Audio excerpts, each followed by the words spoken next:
প্রিয় HS fourth সেমিস্টারের ভাই বোনেরা, দেখো তোমাদের পরীক্ষা খুব সামনেই, তাই এই মুহূর্তে দেখে নাও রাইডার্স টু দ্য সি থেকে এই প্রশ্নগুলো প্রস্তুত করা আছে কি না। যদি করা না থাকে ইমিডিয়েট করে নাও, কারণ এইগুলো খুব ইম্পর্টেন্ট কোশ্চেন।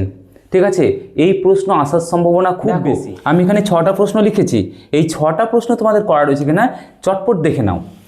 দেখো, প্রথম কোশ্চেন হলো comment on the role of the sea, অর্থাৎ সমুদ্রের ভূমিকাটা।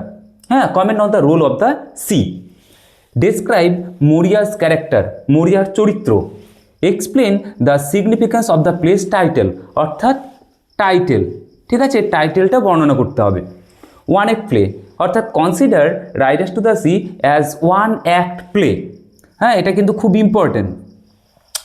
Compare and contrast Cathleen and Nora. দেখো, তোমাদের যদি ক্যাথলিনের ক্যারেক্টার আর নোরার ক্যারেক্টার দুটো আলাদা আলাদা করা আছে, সেই দুটো মিক্স করে লিখলেও হবে, অথবা তোমরা এই compare and contrast Kathleen Nora এটা করতে পারো।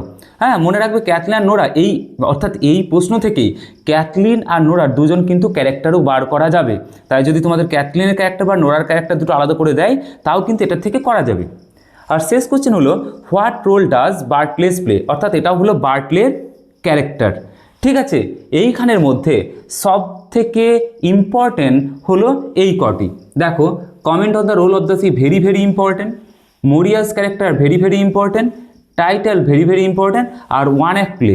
তবে মনে রাখবে, যদি বুদ্ধি করে এই দুটোর মধ্যে একটা করো তাও কিন্তু হবে। ঠিক আছে, দেখো এই দুটোকে মিক্স করে এমনভাবে লেখা যায় যে কোশ্চেন যাই আসুক না কেন ওই উত্তরটাই লেখা যায়। ঠিক আছে, তাই টাইটেল আর ওয়ান অ্যাক্ট প্লে দুটো আলাদা করে করার দরকার নেই। তোমরা এটা এমনভাবে করে নেবে যে একটা প্রশ্ন করলেই হবে, তাহলে কিন্তু এখান থেকে 5টা প্রশ্ন হবে।